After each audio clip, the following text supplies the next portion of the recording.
पूजा mobile point, Puja mobile point, Puja mobile point.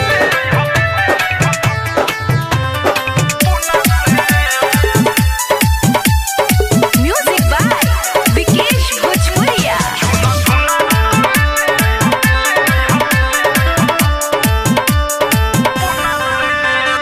खुशी के खबर बाटे ये राजा, हाली से गाड़ी धके तू आजा।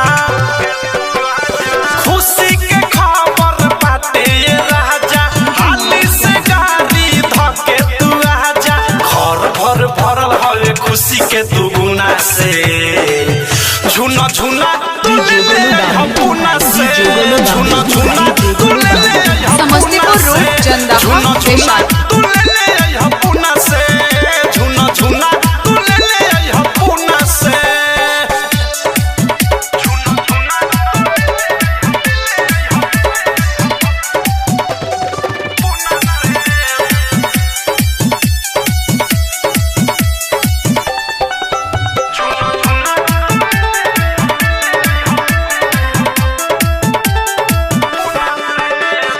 देरी ना कर पिया टिकट कटावा, गाँव भर आके मिठाई बाटावा।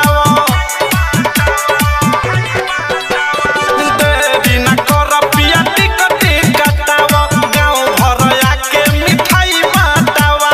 नये बताया अच्छा नहीं लागी घर सुना से, झुना झुना तू ले ले हपुना से, झुना झुना तू ले ले हपुना से, झुना झुना तू ले ले हपुना से, झुना झुना तू ले ले हपुना से।